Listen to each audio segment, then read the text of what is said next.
A public awareness leaflet distribution program has been carried out under the guidance of the Bangladesh Army against various miscreants, including terrorism, juvenile gangs, extortionists, and robbers in the Mansurabad housing area under Adabor in the capital Dhaka. The program was led by the joint convener of Adabor BNP, Manowar Hassan Jiban. At this time, leaders of Adabor Chhatra Dal, Jubo Dal, Shramik Dal, Ulama Dal, and other leaders were present. At the leaflet distribution program, Manowar Hassan Jiban said, "Currently, ordinary people in Adabor and Mohammadpur are not able to move freely. While moving on the roads, various miscreants are harming the lives and property of ordinary people and taking everything.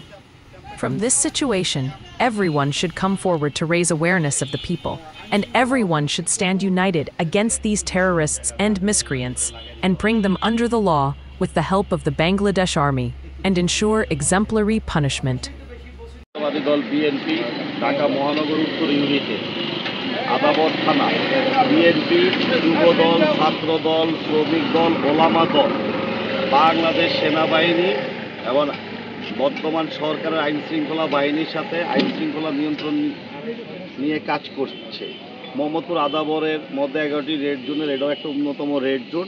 আজকে মনসুরাবাদ আমাদের সাংগঠনিক team সন্ত্রাস বিরোধী প্রচারণা চালাচ্ছে। এই জোনে ছিনতাই চুরি ডাকাতি রাহাজানি অনেক বেড়ে গিয়েছে, আইন শৃঙ্খলা বিঘ্নকারী বাড়ছে অনেক। এটা দমনের স্বার্থে আইন শৃঙ্খলা বাহিনীকে হেল্প করার জন্য, সহায়তা করার জন্য জনগণের জনসচেতনতা প্রয়োজন।